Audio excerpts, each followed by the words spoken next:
कि जो भी व्यक्ति उड़ेगा उसको इतने पैसे देने ही पड़ेंगे। हमने पैसे भी जमा करा दिए, उसके बाद भी उन्होंने क्लियरेंस नहीं दी। 1.5 घंटा उन्होंने मुझे वहां प्लेन में बिठा के रखा। 1.5 घंटे बाद वो जानते थे कि आज फूलपुर की धरती में आपने जो सैलाब इकट्ठा किया है, जब उसकी तस्वीरें जाएंगी तो स्थापित दलों की नींवें हिल जाएंगी। बहुत सारे लोगों की नींद हराम हो जाएगी। जो अपने आप को इस प्रदेश का नेता कहते हैं, उनकी रातों की नींदें उड़ जाएंगी। इसलिए जानबूझ के षड्यंत्र करके मुझे रोका गया और मेरे साथी निराश हो रहे थे। मैंने उनसे कहा, निराश मत हो, ऐ उत्तर प्रदेश के मेरे बहादुर सिपाहियों, मेरे भाइयों, मेरे साथियों, निराश मत हो। कोई मतलब नहीं बनता निराश होने का। मैं आपको पूरी जिम्मेदारी से कह रहा हूं, मैं 25 तारीख को चुनाव खत्म हो जाएगा। मैं आपको वचन देके कह रहा हूं, मैं दिसंबर के महीने में फिर लौटूंगा आपके बीच। और मैं एक और वादा आपसे कर रहा हूं, अपने नेताओं से भी कर रहा हूं, वो बहुत मेहनत करते हैं कि यहाँ 2024 का उत्तर पूरे देश का लोकसभा का चुनाव खत्म होगा। मैंने अभी जो हमारी पार्टी के राष्ट्रीय सचिव है उनको बताया, चौधरी साहब को, कि पूरे 3 साल कोई गांव, कोई कस्बा, कोई शहर, कोई तहसील, कोई जिला नहीं बचेगा। चप्पलों से इस पूरे प्रदेश को हम लोग घूम घूम के लोगों को जागरूक करने का काम करेंगे। हमारी लड़ाई एक दिन की नहीं है मेरे साथियों, एक दिन में कोई परिवर्तन होगा भी नहीं। मैं आपको याद दिलाना चाहता हूं, गौर करो, आपने पूरे दिन मेरा इंतजार किया, आप भूखे प्यासे यहां बैठे हो। मैं धन्यवाद करूंगा हमारी माओ बहनों का जो वहां बैठी है। और आप सोचो, नौजवानों में तो जोश है, लेकिन मैं उनके हौसले की दाद देता हूं। यही लगभग समय था सूरतगढ़ में कि 9, साढ़े 9 बजे वो मेरे इंतजार में थे। और मैं मध्य प्रदेश और उत्तर प्रदेश में आपके यहाँ से सूरतगढ़ से यात्रा लेके गया था, संविधान बचाओ यात्रा। फिर मैं पूरे मध्य प्रदेश, राजस्थान में गया। मैंने देखा कि रात को 1-1 बजे लोग इंतजार कर रहे थे। 1-1 बजे लोग इस उम्मीद से खड़े थे कि चंद्रशेखर आजाद आएंगे और हमें रास्ता दिखाएंगे। मैं आपको भी ये कहने के लिए आया हूं, ये वो धरती है जिसने पूरे देश को रास्ता दिखाया। आजमगढ़, फूलपुर, लालगंज, ये वो धरती है जिसने पूरे देश को बहुजन समाज के आंदोलन को रास्ता दिखाया। मगर मुझे आपसे ये कहना, आप मेरे नौजवान भाइयों की संख्या ज्यादा है। जब राजतंत्र था देश में, तब राजा महाराजा और उनके जो मंत्री थे वो बैठ के निर्णय लेते थे कि जनता पे किस तरह से राज करना। हमारे महापुरुषों के संघर्ष के कारण इस देश में लोकतंत्र आया। और लोकतंत्र का मतलब ये है कि जनता द्वारा जनता का शासन, सरकार को चुनने का। पहले रानी के पेट से राजा पैदा होता था, लेकिन अब राजा पैदा करने की ताकत आपके वोट में है। इस वजह से अगर राजतंत्र में हमें दूसरे संचालित करते थे, मैं समझ सकता था, लेकिन लोकतंत्र में भी हमारे ऊपर दूसरे लोग राज करें तो ये बड़े सोचने का विषय है कि कहीं ना कहीं हम कमजोर हो रहे हैं या फिर हम अपनी जिम्मेदारियों को नहीं समझ रहे। ये उत्तर प्रदेश है और उत्तर प्रदेश में क्या हो रहा है ये आपको जानना पड़ेगा। उत्तर प्रदेश के मुख्यमंत्री अभी और जो बात मैं कह रहा हूं डंके की चोट पे कह रहा हूं, वो दलित सम्मेलन कर रहे हैं। चुनाव आ गया है, दलित सम्मेलन कर रहे हैं, लोकसभा का चुनाव नजदीक लग रहा है। और जब वो दलित सम्मेलन कर रहे हैं, मैंने परसों पूछा, मेरठ में एक दलित समाज के व्यक्ति को मारकर एक अपराधी ने लटका दिया और पुलिस को फोन करके कहा कि मार के लटका दिया, लाश ले जाओ। मैंने मुख्यमंत्री से आग्रह किया कि मुख्यमंत्री जी, आप ये बताओ अपने सम्मेलन में कि ये हमारी ऐसी सरकार है उत्तर प्रदेश में जहां दलितों को मार के लटकाया जाता है, इसलिए हम दलित सम्मेलन कर रहे हैं। और दलितों को यह बात बताओ कि किस तरह उस दलित परिवार के बच्चे मुख्यमंत्री जी की इंतजार देख रहे हैं। जब अभी एक घटना घटी थी यही आपके पड़ोसी जिले में, तो मुख्यमंत्री जी ने परिवार के दुख का संज्ञान लिया और मैंने भी राष्ट्रीय सचिव जी को भेजा था उस परिवार से मिलने के लिए। मैं ये सोच रहा था कि मुख्यमंत्री दलितों की भी खबर लेंगे, मुख्यमंत्री जी दलितों के भी घर जाएंगे, मुख्यमंत्री दलितों का भी दर्द सुनेंगे, लेकिन मैं निराश हुआ कि मुख्यमंत्री जी के मुंह से एक शब्द भी नहीं निकला और दलितों को मार के लटका दिया गया। उसके बाद आज मैंने अखबार को पढ़ा, हमारे साथियों ने भेजा कि कानपुर में उन्होंने दलित सम्मेलन किया और भगवान बुद्ध की तस्वीर उनके साथी उनको दे रहे हैं। और मैंने अखबार में ये भी पढ़ा कि इस बार मंच में कोई नहीं बोला, सिर्फ दलित समाज के लोग बोले। मुख्यमंत्री जी को रिसीव करने आए वो भी दलित समाज के लोग थे जो उनकी पार्टी में नेता है। यही अगर वो भगवान बुद्ध को मानने वाले लोग अपने गांव में कार्यक्रम करते हैं तो पुलिस के लोग आके इनको सरकार के नेताओं के सहारे पे पीटने का काम करते हैं। बाबा साहब अम्बेडकर भगवान बुद्ध की मूर्तियों को फेंक देते हैं और इनके ऊपर झूठे मुकदमे लिख देते हैं। वही मुख्यमंत्री भगवान बुद्ध की तस्वीर को हाथ में लेके खड़े थे। मुझे बड़ी ऐसे राजनीति क्या नहीं करवाती। एक तरफ पूरी सरकार आरएसएस और भाजपा के लोग भगवान बुद्ध के अनुयायियों को, बाबा साहब के अनुयायियों को उनकी खाल खींचने में तुले हैं और दूसरी तरफ मुख्यमंत्री भगवान बुद्ध की तस्वीर ले रहे हैं। राजनीति क्या क्या रंग दिखाती है। इसलिए मैं आपको सावधान करने के लिए आया हूं कि एक पार्टी जिसको आपने वोट देकर सींचा, हमारे नेता भी सुने, आज उस पार्टी ने भारतीय जनता पार्टी को वह खबर दे दिया है कि जाओ दलितों को जाके गुमराह करो, जाओ पिछड़ों को जाके गुमराह करो, जाओ उनको जाके उनकी वोट को लूटने का प्रयास करो। और हम तुम्हें वह खबर दे रहे हैं कि दलितों का किस तरह भी जाके बेवकूफ बनाओ। उन्होंने एक शब्द नहीं कहा। इसलिए मैं आपको सचेत कर रहा हूँ, कोई आपका स्थिति उत्तर प्रदेश में नहीं बचा। अगर उत्तर प्रदेश में दलित, पिछड़े और मुसलमानों, जैन, सिख, बौद्धों का कोई हितैषी है तो वो भीम आर्मी है और आजाद समाज पार्टी ये बताने गया है। मैं आपको आश्वस्त करना चाहता हूँ, मेरे साथियों को भी मैं कहना चाहता हूँ, हमारी महिला नेता भी मैंने पीछे मुड़ के देखा, मैं पुलिस के साथियों का भी धन्यवाद दूंगा कि वो इतने लंबे समय तक टिके हुए। मुझे निराश हुआ, मैंने जिलाधिकारी से कहा था कि मुझे हेलीकॉप्टर की परमिशन दे दो, मेरी मजबूरी है, इमरजेंसी का प्रोग्राम है, मेरे लोग मेरा इंतजार करेंगे। लेकिन मैं समझता हूं कि अभी हम लोग कमजोर, और मैं ये भी समझता हूं कि अगर लोकतंत्र में शोषण उसी के ऊपर होगा जिसके पास राजनीतिक ताकत नहीं होगी। शोषण हमेशा कमजोर में होता है, कभी ताकतवर पे नहीं होता। आज तक हमारे कर्मचारी हो, अधिकारी हो, तमाम लोग परेशान है। शोषण कमजोर पे होता है, शोषण कमजोर हम अपनी वजह से हैं। ये लोकतंत्र है, यहाँ जिसका वोट होगा उसका राज होगा। वोट हमारे पास है लेकिन वोट संगठित नहीं है। इसलिए मैं आपसे कहना चाहता हूं, बहुजन से बहुमत बनाना है और जन से जनमत बनाना है और हर सताए हुए व्यक्ति को जोड़ के उसका हाथ पकड़ के उसको विश्वास दिलाना है कि वो दिन दूर नहीं जब उत्तर प्रदेश में दोबारा से खुशहाली आएगी, जब उत्तर प्रदेश के लोग दोबारा से चैन की सांस लेंगे, उत्तर प्रदेश के युवाओं को रोजगार मिलेगा, तमाम तरह से जो शोषण हो रहा वो बंद होगा, तमाम तरह जो गैर बराबरी हो रही है बंद होगा और जाति धर्म के नाम पे जो हिंसा की जा रही है कमजोरों के साथ वो बंद होगी। सम्मानित साथियों, मेरी बात पे गौर करो। अभी अभी बिहार में जातिगत जनगणना हुई, पानी देना है।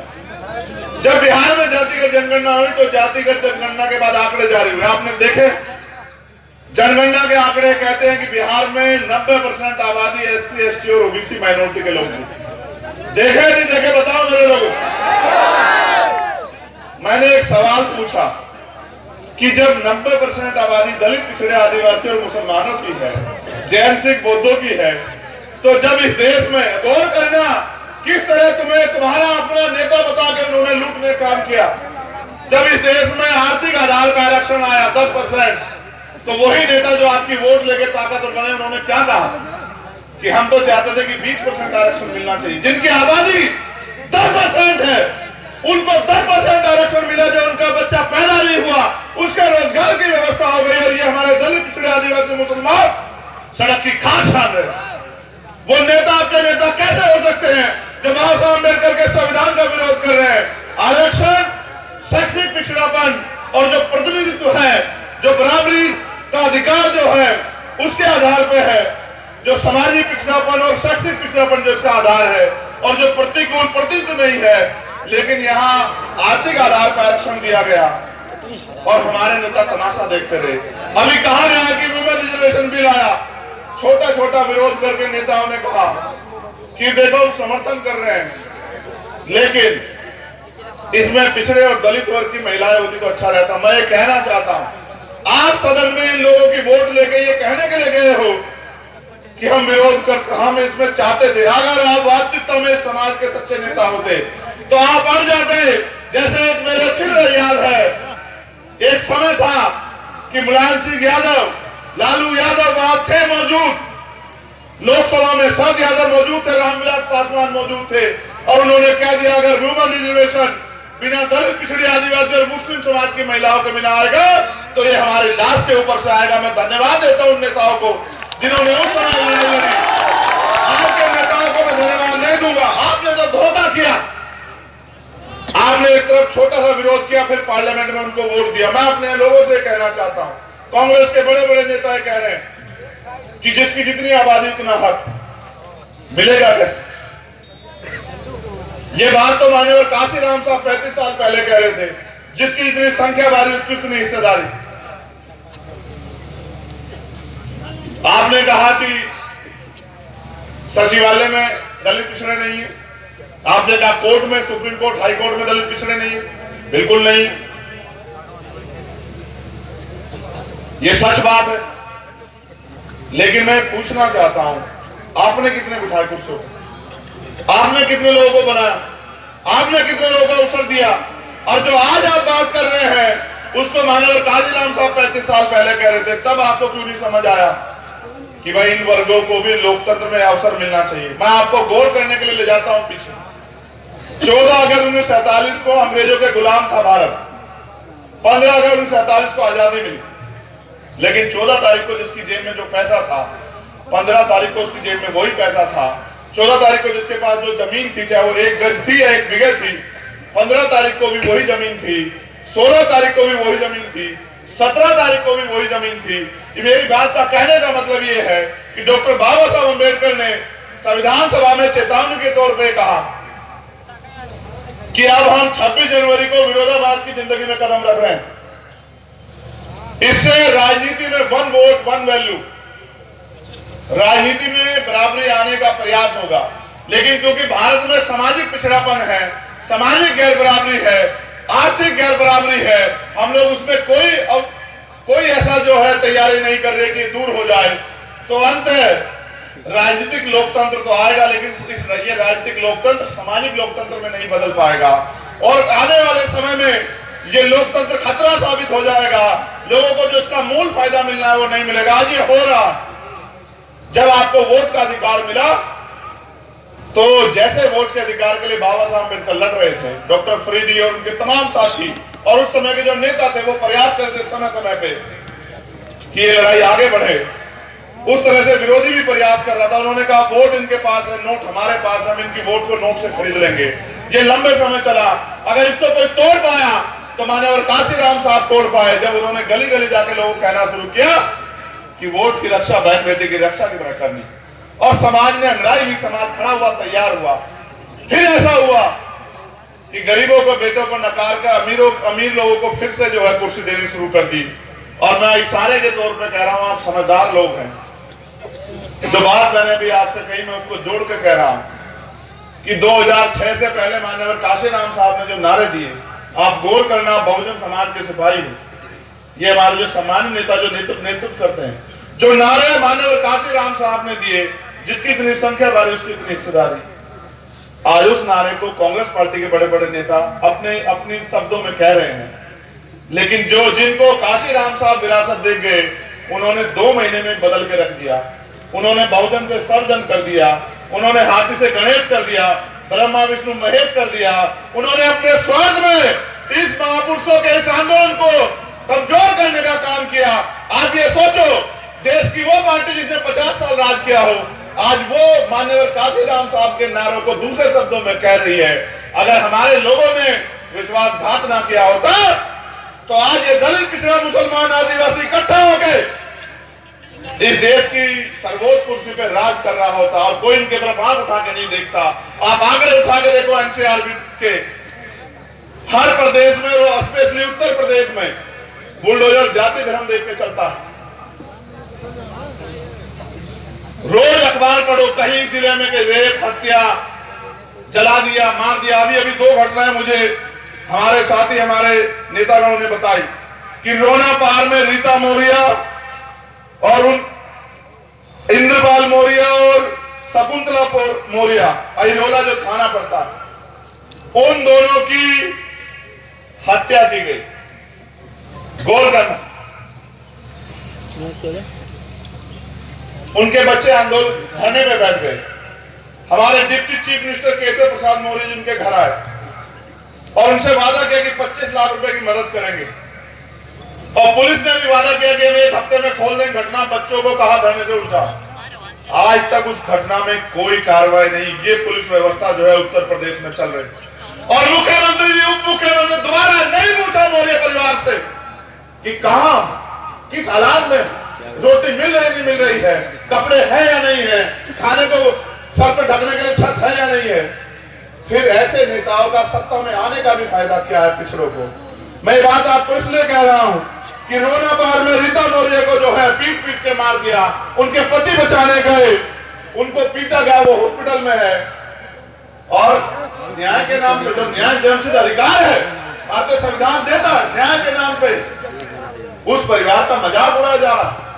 फिर ये नेता, ये विधायक, ये मंत्री, मुख्यमंत्री, मुख्यमंत्री किसके लिए? अगर ये गरीबों को न्याय भी नहीं दिला सकते। मैं पुलिस के साथियों की मजबूरी समझता हूं। पुलिस सरकार की वो मजबूर, कुछ अच्छा करने जाए तो कुछ अच्छा कर दें तो सस्पेंड हो जाते हैं, ट्रांसफर हो जाते हैं, लाइन हाजिर हो जाते हैं। और अगर अच्छा करने का नेताओं के हिसाब से काम ना करें, जो सरकार के नेता हैं, तो नेताजी मारपीट भी कर देते हैं। अभी मैंने देखा 2 दिन पहले एक ट्रैफिक इंस्पेक्टर को पीटा गया। अगर वो कोई अधिकारी ईमानदार से काम कर रहा है तो उनका मनोबल तोड़ रहे हो। ये वर्दी वाले लोग सुरक्षा का काम करते हैं जनता की, इनका मनोबल तोड़ रहे हो। किस लिए? अपने चंद नेताओं को खुश करने के लिए। इसका प्रभाव समझते हो आम जनता पे क्या पड़ रहा है? जब पुलिस की वर्दी वाले को देख लेता है गरीब आदमी, तो कहीं ना कहीं महसूस करता है कि ये मुझे न्याय दिलाए। लेकिन आज वो पुलिस बेबस हो गई उत्तर प्रदेश। आज वो पुलिस खुद अपमानित हो रही। आज उस पुलिस को कुचला जा रहा है और तमाम तरह से प्रयास किया जा रहा है कि ये उनके हिसाब से काम करे।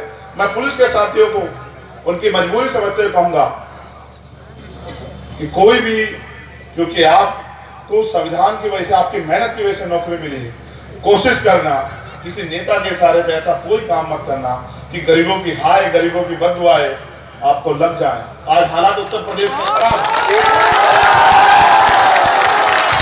आज हालात उत्तर प्रदेश में खराब है। मैं, मेरा कोई बदले का मतलब है नहीं, मैं खुद को मानने वाला व्यक्ति हूं। मैं किसी से बदला चाहता ही नहीं। मैं तो ये चाहता हूं कि जिस तरह ताकतवर लोग सम्मान का जीवन जी रहे, इस तरह गरीब परिवारों को भी सम्मान का जीवन मिले, इनके बच्चों को भी रोजगार मिले, इनके बच्चों को भी आगे पढ़ाई करके पढ़ने का मौका मिले, इनके लोगों को भी अच्छा इलाज मिले, इनको भी जमीन मिले, इनको भी स्वाभिमान सम्मान से जीने का मौका मिले, इनकी भी हिस्सेदारी हो और ये भी आगे बढ़ के विधानसभा, लोकसभा में जाके अपने क्षेत्रों के लिए कुछ कर सके, अपने लोगों के लिए कुछ कर सके। और ये हिस्सेदारी का मामला है। लेकिन मेरी ये भी समझ में आया सम्मानित प्रदेश अध्यक्ष जी कि हिस्सेदारी मांगने से नहीं मिलती, जंग की तैयारी करनी पड़ती। उत्तर प्रदेश में जिस तरह से आपकी पूरी टीम ने, डॉक्टर आकिब और तमाम हमारे नेताओं ने जिस तरह से काम किया, मैं धन्यवाद देता हूं। मैं तो बहुत कम समय देता हूं। मैं तो उत्तर प्रदेश में परदेसी हो गया हूं। आजकल मैं उत्तर प्रदेश में कभी कभी आता हूं। आजकल मैं उत्तर प्रदेश में बहुत कम आ रहा हूं। लेकिन ये ऐसा नहीं है कि उत्तर प्रदेश में मेरी नजर नहीं है, मेरी मजबूरी है। क्योंकि जब एक गरीब का बेटा कुछ करने के लिए निकलता है तो पहले उसका खूब मजाक उड़ाया जाता है, फिर उसका विरोध किया जाता है, फिर उसकी राह में कांटे बिछाए जाते हैं, और फिर एक समय आता है जब वो संकल्पित होकर अपने मिशन पे आगे बढ़ जाता है, जब उसको रोक पाना नामुश्किल हो और नामुमकिन हो जाए तो फिर उसका साथ दिया जाता है। मैं आपसे कहना चाहता हूं, आप निराश मत हो। मैं आपकी ताकत को जानता हूं, मैं आपकी हिम्मत को जानता हूं। कोई नेता है उत्तर प्रदेश या देश में जिसके लिए रोज रात को 10 बजे तक लोग बैठे रहे? ये भी जानो पैसे पे बुलाए गए लोग नहीं।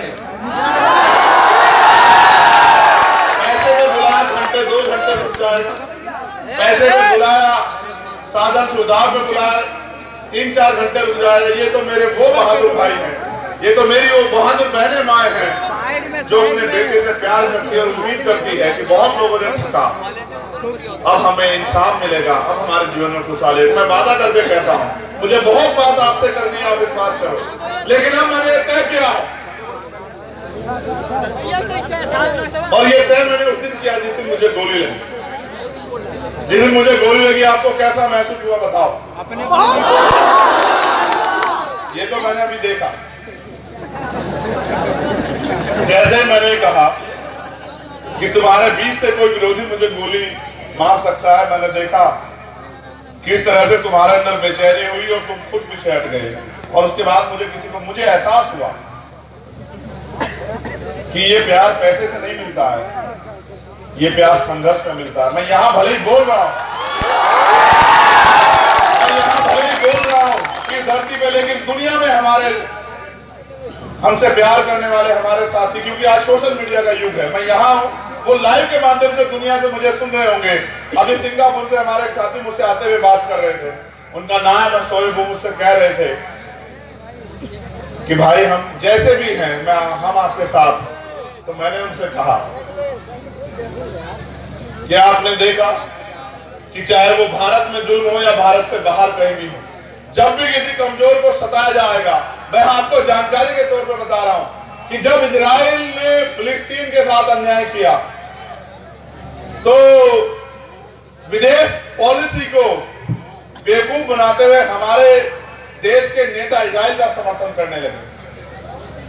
मैं ये बात इसलिए कह रहा हूं क्योंकि दुनिया में बैठे लोग मुझे सुनते हैं। बहुत खूब भाई, आपने देखा क्या हाल किया इजराइल ने, छोटे छोटे बच्चे। मैं किसी आतंकवादी अपराधी का समर्थन नहीं करता, लेकिन सत्ता एक भूख होती है। अपनी भूख के चक्कर में, जमीन को कब्जाने के चक्कर में क्या किया इजराइल ने, क्या खेल खेला गरीबों के साथ, कमजोरों के साथ। इसलिए मैंने कहा था बिनोर से कि मैं फिलिस्तीन के साथ हूं, चाहे कुछ हो जाए, मैं हर एक कमजोर के साथ हूं। इसलिए मैंने उस दिन ये बात कही थी। और फिर क्या हुआ,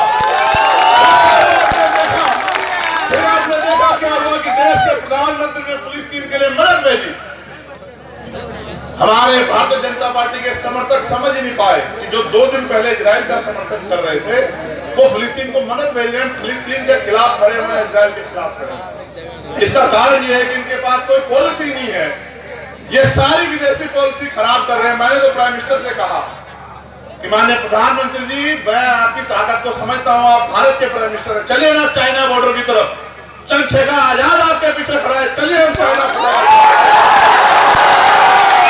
हमारी जमीन पर जा रहा है, चाइना हमारे देश में घुस गया, हमारी कई सौ बीघे जमीन कब्जा ली, हमें 1 गज जमीन अपनी मिट्टी की किसी को नहीं देंगे, हम अपनी मिट्टी का, अपने देश का 1 गज हिस्सा किसी को, दुश्मन को नहीं देंगे। आप चलिए ना चाइना की तरफ, भारत के वीरों में बहुत क्षमता है, और अब तो भीम आर्मी के लोग आपके साथ खड़े हो जाएंगे। जब आप चाइना की क्या लड़ रहे हो उससे, अपने से कमजोर से। मैं बात आपको इसलिए बता रहा हूँ इशारे के तौर पे कि आपको याद रहे कि चाहे अन्याय करने वाला आपका अपना हो या कोई गैर हो, कभी अन्याय करने वाले के साथ नहीं खड़ा होना मेरे लोगों, हमेशा उसके साथ खड़ा होना जो परेशान है, जिसके ऊपर मुसीबत है, जो पीड़ित है, जो शोषित है, जो मजलूम है, हर उसके साथ खड़े होना। और मैं ठगे गए लोगों से कह रहा, जो ठगे गए हर बार, बीजेपी हराओ, बीजेपी जिताओ, बीजेपी को हराना, इनको ले आओ। अगर आज कोई बीजेपी का मुकाबला पूरे देश में कर रहा है तो ये नीले पट्टे वाले लोग कर रहे हैं, बाकी किसी की हिम्मत नहीं है। अब मैं राजस्थान में था, नेताओं के यहाँ 4 बजे ईडी वाले बैठे थे, मैं दिल्ली में था, 6 बजे ईडी वाले बैठे थे। मैं उनको बुलाता रहता हूँ कि आओ किसी दिन हमारे साथ में बैठ के चाय पियो, लेकिन वो जानते हैं वो मुकाबला नहीं कर सकते हैं गरीबों का, ईमानदार लोगों का। वो जानते हैं कि इनके खिलाफ तो झूठी बातें फैलाओ जाओगी, अभी ये कमजोर हैं, अभी ये लापरवाह है, अभी ये जिम्मेदार नहीं। मैं आपसे पूछना चाहता हूँ, हमारे मीडिया के लोग भी हैं जो रात को 10:15 बजे एक टांग पे खड़े होकर यहाँ सुन रहे हैं मुझे, वो गैर जिम्मेदार है? जिनको ये कहा जाता है कि नौजवान है, नौजवान को समझते हो क्या होता है? नौजवान वो है कि संघर्षों के साए में घनघोर जवानी पलती है और इतिहास उधर झुक जाता है जिस ओर जवानी चलती है। नौजवान वो है जिन्होंने अंग्रेजों के दांत खट्टे किए। 23 साल के थे शहीद आजम भगत सिंह, जब उन्होंने हंसते हंसते फांसी की सजा कबूल की। आप समझते हो, अपनी मिट्टी के लिए मिट जाना, अपने देश के लिए शहादत देना। व्यक्तिगत लड़ाई कोई भी लड़ सकता है, लेकिन अपने समाज के लिए, अपने देश के लिए, अपनी मिट्टी के लिए कुर्बान हो जाना, ये जज्बा भारत की धरती में है। ये ऐसी पाक धरती है, ये ऐसी पवित्र धरती है जहां का एक एक बहादुर हजारों हजारों पे भारी पड़ता है। ये ऐसी धरती है। आज तो हाल ऐसे हैं कि जो इस मिट्टी को 5 बार सजदा करते हैं सुबह से लेकर शाम तक, उनसे सर्टिफिकेट मांगे जाते हैं देश के प्रति ईमानदार होने के। जो अपने इष्ट को याद करने से पहले, अपने खुदा को याद करने से पहले 5 बार सजदे में इस देश की मिट्टी को सलाम करते हैं, उनसे सर्टिफिकेट मांगे जाते हैं। लेकिन जो देश को नफरत में बांट रहे हैं, जो देश को चंद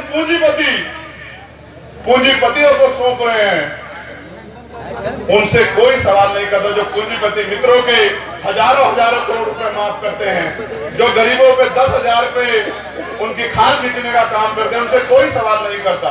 इसलिए मैं आपसे कहना चाहता हूं मेरे साथियों, आगाज हो चुका। आपको अपनी लड़ाई अपने आप लड़नी है, कोई आपको सहारा नहीं देगा। इसलिए इशारे के तौर पे कह रहा हूं कि जाओ गली गांव में और मेहनत करके लोगों को एकजुट करो। आप देख लो कि लोग किस तरह से आपसे संबंध रखते हैं। चुनाव आएगा तो सब आएंगे।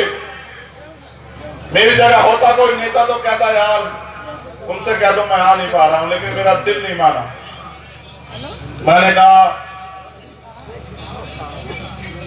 और 2 घंटे भूखे रह लेंगे, लेकिन चलेंगे अपने लोगों के बीच, छोड़ेंगे नहीं। जब वो मेरे लिए पूरे दिन से बैठे हो सकते हैं तो मेरी क्या हिम्मत कि मैं उनके बीच ना जाऊं। मैं वादा करता हूं कि दिसंबर के माह में लौटूंगा। और मैं आपसे भीम आर्मी आजाद समाज पार्टी के नेताओं से कहना चाहता हूं, समय किसी का इंतजार नहीं करता, रुकेगा नहीं समय। मेहनत कर, समाज इंतजार कर रहा है कोई इनको बुलाने आए। समाज कभी बिकाऊ नहीं था, समाज कभी कमजोर नहीं था। ये लोकतंत्र है, जिनका वोट होगा उनका राज भी स्थापित होगा, कोई रोक नहीं सकता। मेहनत करो। और जो लोग आज हमें कमजोर समझ के हमारी परमिशन कैंसिल कर रहे हैं, उन अधिकारियों से कहना चाहूंगा ये लोकतंत्र है। और अगर देखना हो तो मैं क्रिकेट बहुत देखता हूं। आप देखते हैं नहीं देखते? हारे जीतती है ये बताओ, देख गई ना? इंडिया हार सकती है क्या कभी? मैं क्रिकेट बहुत देखता हूं। मुझसे एक पत्रकार ने सुबह पूछा था कि एक तरफ बड़े बड़े धन्ना सेठों की मदद वाली पार्टियां हैं, एक तरफ वो जिनकी सरकार, कैसे लड़ोगे चंद्रशेखर? मैंने कहा ऐसे लड़ेंगे जैसे अफगानिस्तान पाकिस्तान से लड़ा,